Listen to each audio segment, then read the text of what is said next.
అందరికీ ప్రైజ్లాడండి. తాగుబోతు భర్తని ఒక ఆత్మీయురాలు ఎలా మార్చుకుందో నేను మీకు ఈ వీడియోలో చెప్పబోతున్నాను. వాళ్ళ భర్తకి 3 ఫ్రెండ్స్ ఉన్నారు. అయితే తాగడానికి వైన్ షాప్కి వెళ్తున్నారు. దారిలో ఇలా మాట్లాడుకుంటున్నారు. ఒకతను అంటాడు కదా, నా భార్య నా దగ్గర ఉన్న డబ్బులన్నీ లాగేసుకుంటుంది, రూపాయి కూడా నా దగ్గర ఉంచట్లేదు, తాగడానికి కూడా బాగా ఇబ్బంది అవుతుందని అంటాడు. రెండో అతను అంటాడు కదా, నీ భార్య నయం, డబ్బులే తీసుకుంటుంది, ఇంట్లోకి రానిస్తుంది, నా భార్య అయితే నన్ను ఇంట్లోకి కూడా రానియట్లేదు, నేను ఇంటి దగ్గరికి వెళ్ళడం చూసి డోర్ వేసుకుంటుంది, నా ముఖం మీదనే తలుపులు వేసేస్తుంది అని రెండో అతను చెప్తాడు. మూడో అతను ఉంటాడు కదా, మీ ఇద్దరు భార్యలు అయ్యండ్రా, నా భార్య అయితే ఎప్పుడు నేను వస్తున్నా అని తలుపు దగ్గరే కాసుకొని ఉంటుంది, నేను వెళ్ళడం చూసి వాళ్ళ పెద్ద కొడుకుని పిలిచి ఇదిగో తాగొచ్చిండ్రా, మళ్ళీ తాగొచ్చిండు అని పిలుస్తుంది. నా పెద్ద కొడుకు, నా రెండో కొడుకు, నా భార్య ముగ్గురు కలిసి కాళ్ళతోటి చేతులతోటి చితక దెబ్బలు కొడుతున్నారు నన్ను. అయితే నా పరిస్థితి మరీ ఘోరంగా ఉంది, ఇంటికి పోవాలంటేనే భయం వేస్తుంది నాకు అని మూడో అతను చెప్తాడు. ఆ అక్క వాళ్ళ ఆవిడ అంటాడు కదా, చాలే ఆపండిరా, మరీ చెప్తున్నారు, మరీ అంత ఉంటుందారా, నా భార్య అయితే నన్ను చూసి గజగజలు ఆడిపోయిద్ది, వణికిపోయిద్ది, నేను ఇంటికి పోయినంటే ఇక అసలు నోట్లో నుంచి మాట కూడా రాదు, నన్ను చూసి మాట కూడా మాట్లాడదు, నేను ఏ టైం పోయినా నాకు వండి పెట్టిద్ది, అర్ధరాత్రి పోయినా నాకు సేవలు చేస్తుంది తెలుసా అని అంటాడు. వీళ్ళు ముగ్గురు అంటారు కదా, సార్లేరా బాగానే చెప్తున్నావు, వెచ్చులు ఎవరైనా అంతగానం చేస్తారా, గజగజ వణికిద్దాము దాగిపోతే, మా భార్యలు మేము చూడట్లేదా ఏంది, బాగానే చెప్తున్నారు అసలు అని అంటారు వాళ్ళు. నమ్మరారా, అయితే రాండి, ఈరోజు రాండి మా ఇంటికి, నేను చూపిస్తా కదా అంటాడు. సరే పోదాం పడ్రా, నిజమే కాదు మాకు కూడా తెలిసిద్ది కదా అని చెప్పేది అంటారు. నలుగురు సరే పోతాం పండు అని బయలుదేరుతారు. దారిలో వెళ్తూ చికెన్ షాప్ దగ్గరికి వెళ్ళి 1 కేజీ చికెన్ తీసుకొని ఇంటికి బయలుదేరుతారు. ఇంటికి వెళ్ళగానే ఆ మహాతల్లి గుమ్మ ముందు కూర్చొని మా ఆయన ఇప్పుడు అతడా అని చూసుకుంటూ ఉంటుంది.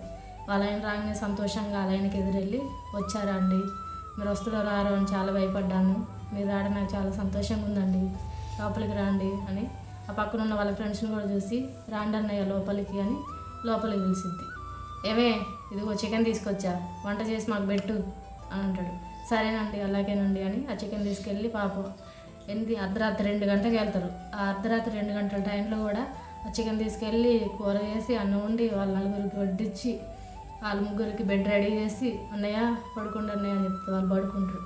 ఇంకా వాళ్ళ ఆయనకి కాళ్ళు ఒత్తుతూ ఉంటుంది. ఏది తాగొచ్చినోడికి ఫుల్గా కడుపు నిండా తిని కడుపు నిండా సార తాగినోడికి ఇంకా అర్ధరాత్రి అయినా వంట చేసి కడుపు నిండా అన్నం పెట్టి కాళ్ళు ఒత్తుతూ ఉంటుంది, సేవలు చేస్తూ ఉంటుంది. పడుకున్న 3 ఫ్రెండ్స్ ఉంటారు కదా, ఎంత మంచి భార్య దొరికిందో, మా భార్యలు ఉన్నారు, నిజంగా ఎంత మంచిదిరా వాళ్ళ ఆవిడ, కడుపు నిండా అన్నం పెట్టింది, పడుకున్నాక కాళ్ళు ఒత్తుతుంది, నిజంగా ఎంత మంచిదిరా అని వాళ్ళు అనుకుంటేనే నిద్రపోతారు. తెల్లారే పర్రని సీపురు సౌండ్ వస్తూ ఉంటుంది. అయితే వీళ్ళు ముగ్గురు చిన్నగా వేసి నడుచుకుంటా దగ్గరికి వెళ్తారు. వెళ్ళి అమ్మ అమ్మ అని పిలుతారు. అన్నయ్య లేచారా, టిఫిన్ రెడీ చేశాను, టీ తాగుతారా కాఫీ తాగుతారా అన్నయ్య అని అడుగుతుంది. అమ్మ నువ్వు ఎంత మంచిదానివి తల్లి, నీలాంటి ఉత్తమరాలని మేము ఎక్కడా చూడలేదమ్మా, మేము తాగేసి ఇంటికి పోతే మా భార్యలు ఏం చేస్తారో అవి మేము నోటితో చెప్పలేమమ్మా, కానీ నువ్వు ఎంత మంచిదానివమ్మా, మేమే పనికి మాలినోడు అంటే మాకంటే పనికి మాలినోడు నీ మొగుడు, మేమే తాగబోతోళ్ళం అంటే మాకంటే ఎక్కువ తాగేటోడు నీ భర్త, అట్లా అంటా నువ్వు ఎట్లా భరిస్తున్నావమ్మా అని అంటూ ఉంటారు. వాళ్ళైనా కిటికీ దగ్గర పడుకొని వీళ్ళు ఏం మాట్లాడతారా, అదే ఆమె మాట్లాడుతుందా అని వినుకుంటూ ఉంటాడు. వాళ్ళైనా వీళ్ళేమో నువ్వు ఎట్లా భరిస్తున్నావమ్మా, నిజంగా మా భార్యలు అయితే నా అర్ధరాత్రి నువ్వు 2 అయినా కానీ మాకు వంట చేసి పెట్టినావు, నీ భర్త కాళ్ళు ఒత్తినావు, అదే మా భార్యని కాళ్ళు ఒత్తామంటే రోకలు వంట తీసుకుని మాకు కాళ్ళు ఎరగొట్టేటోళ్ళు, నువ్వు ఎంత మంచిదానివమ్మా, నీలాంటి దాన్ని మేము ఎక్కడా చూడలేదమ్మా, నిజంగా నువ్వు చాలా మంచిదానివమ్మా అంటే ఆమె చెప్పడం మొదలేసిద్ది. వాళ్ళైనా ఇదేం చెప్పిద్ది, అమ్మ నాతో ఉండి నాతో తాగి నా ఇంటికి వచ్చి నా మీదనే సాడీలు చెప్తారా, మళ్ళీ చెప్పింది కాక నువ్వు ఎట్లా బారాయిస్తున్నావమ్మా, మాకంటే దుర్మార్గుడు, మాకంటే తాగుబోతాడు అని నా మీదే సాడీలు చెప్తారా, మళ్ళీ అడుగుతారా ఎట్లా బారైతున్నావు అని చెప్తా, బయటికి పోతాం కదా మళ్ళీ కలుపుతాం కదా అందరం, అప్పుడు ఆ సంగతి చెప్తా, ఇదేం చెప్పిద్దు ఇంట ముందైతే అని అలచెవు ఒక పక్క అలకేసేసి వింటా ఉంటాడు. అలాగైనా ఏమో చెప్పడం స్టార్ట్ చేసిద్ది. నేను యేసుప్రభుని నమ్ముకున్నానండి, నా భర్త నమ్ముకోలేదు, ఏ రోజు ఉంటామో ఏ రోజు చనిపోతామో తెలియదండి, మన జీవితాలు ఉన్న ఈ 4 రోజులు కొట్లాటలు కోపాలు తాపాలు ఇవన్నీ ఎందుకండి, నా దేవుడు ప్రేమ కలిగిన వాడు, అందరినీ ప్రేమించమన్నాడు, నీ శత్రువు అయినా ప్రేమించని చెప్పిండు, నీ భర్తను ప్రేమించండి అమ్మ, ప్రతి విషయంలోనూ నీ భర్తకు లోబడి ఉండండి అని చెప్పిండు. అందుకే నేను దేవుడిని బట్టి అన్నీ ఓర్చుకుంటాను అన్నయ్య. దేవుడు ఓర్పుతో ఉండమన్నాడు అన్నయ్య, సహనంతో ఉండమన్నాడు, ప్రేమ కలిగి ఉండమన్నాడు, దయాలత్వంతో ఉండమన్నాడు. అందుకే నేను ప్రేమ కలిగి ఉంటున్నా, ఓర్పు కలిగి ఉంటున్నా, నా భర్తకు ప్రతి విషయంలో లోబడి ఉంటున్నా. నేను పరలోక రాజ్యం వెళ్తాను అన్నయ్య, కానీ నాకు ఒకటే బాధ అన్నయ్య అంటే, ఏంటమ్మా అది? నా భర్త మాత్రం రాలేడన్నయ్య. మొదటి కొరింది 6వ అధ్యాయం 9వ వచనంలో తాగుబోతులు పరలోక రాజ్యం రారని రాసింది అన్నయ్య. అందుకే నా భర్త రాడు కదా, అదే నాకు బాధ అన్నయ్య. అక్కడ పురుగు చావదు, అగ్ని ఆరదు, నరకయాతను అనుభవించాలి.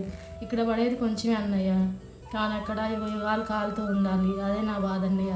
నేనేమో పరలోకంలో ఉంటా, ఆయనేమో నరకలోకంలో ఉంటాడు కదా అంటే చెప్పకపోయిన అమ్మ మీ ఆయనకి దేవుణ్ణి నమ్ముకోమని, చర్చికి రమ్మని చెప్పి చూశాడన్నయ్య.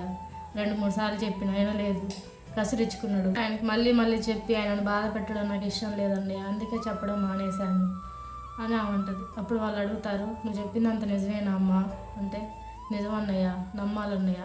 ఎందుకంటే మనం ఎక్కువ రోజులు బ్రతకం, చనిపోతాం, ఇక్కడ ఎవరు ఉండం కదన్నయ్య అంటే, నిజమే అమ్మ, అందరం చనిపోయే వాళ్ళమే, అందరం చనిపోయినాక అక్కడికి వెళ్ళాలన్నయ్య, అందుకే నమ్మాలన్నయ్య. మీరు నమ్మినా నమ్మకపోయినా నా దేవుడు నిజమైన వాడు, నా దేవుడు గొప్పవాడు అని వాళ్ళకి చెప్తా ఉంటే వాళ్ళైనా వింటూ ఉంటాడు. విని అప్పుడు వాళ్ళకి అర్థమైంది, ఇది ఇంత ఖచ్చితంగా నేను ఎంత టార్చర్ చేసినా ఇది ఓర్చుకుంటుందంటే నిజంగా దేవుడు ఎంత గొప్పవాడైతే ఓర్చుకుంటుంది. అది చెప్పేది ఎంత నిజమైతే అది ఎంతగానో ఓర్చుకుంటుంది, అంతగానో తగ్గించుకుంటుంది. నిజంగా అయితే అది పరలోకానికి పోయిద్ది, నేను నరకానికి పోతున్నా, అట్టెట్లా కుదిరిద్ది, అది ఆడిపోతే నేను ఆడికిపోతా అని మనసులో అనుకుంటా ఉంటాడు. ఈ లోపల వీళ్ళు అంటారు కదా, సరే అమ్మ మేము వెళ్ళి వస్తామని. ఇక వాళ్ళ ఆలోచనలో పడతారు, ఆహా మేము కూడా అదే పడిగా వాళ్ళలాగేగా మేము కూడా, మా పరిస్థితి ఏంటో, మేము కూడా చర్చికి పోతే అయిపోద్దేమో, మేము కూడా నరకానికి ఎందుకు పోవాలి, మా భర్తలు కూడా మమ్మల్ని ఇట్లా ప్రేమిస్తారు కదా, వాళ్ళు కూడా చర్చికి వస్తే అనేసి వాళ్ళు ఆలోచించుకుంటూ వెళ్ళిపోతారు. ఇక ఈ లోపల వీళ్ళైనా చిన్నగా లేచి వాళ్ళ ఆవిడ దగ్గరికి వచ్చి, ఏమే అంటే, ఏంటండి నువ్వు చర్చికి వెళ్తావు కదా, ఏ వారం? ఆదివారం అండి. అంటే రేపే. సరే నేను కూడా వస్తా రేపటి నుంచి. అదేంటండి మీరు తాగుతారు కదా? తాగుతా, మానేసుకుంటా, మర్చిపోతా, ఇంకా తాగను, నేను కూడా చర్చికి వస్తా. నువ్వేం పరలోకానికి పోతావు, నేనేమో నరకానికి పోవాలా? అట్టెట్లా కుదిరిద్ది? నేను కూడా పరలోకానికే వస్తా, నేను కూడా నువ్వు చెప్పినట్టే వింటా కానీ ఇంకా రోజు తెల్లారి నుంచి వాళ్ళిద్దరు చర్చికి వెళ్తారు. ప్రతి ఆదివారం కూడా చర్చికి వెళ్తారు. వాళ్ళ కూడా మానవర్ష పొందుతాడు, వాళ్ళ ఆయన బాప్తిసం తీసుకుంటాడు, చర్చికి వెళ్తాడు. ఇక అప్పటి నుంచి ప్రతి ఆదివారం వాళ్ళు చర్చికి వెళ్తారు, దేవునిలో సంతోషంగా జీవిస్తూ ఉంటారు, చాలా నమ్మకంగా జీవిస్తూ ఉంటారు.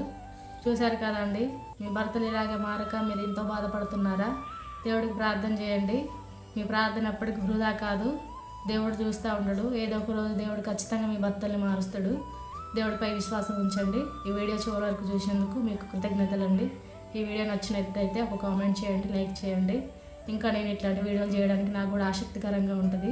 థ్యాంక్ యూ అండి.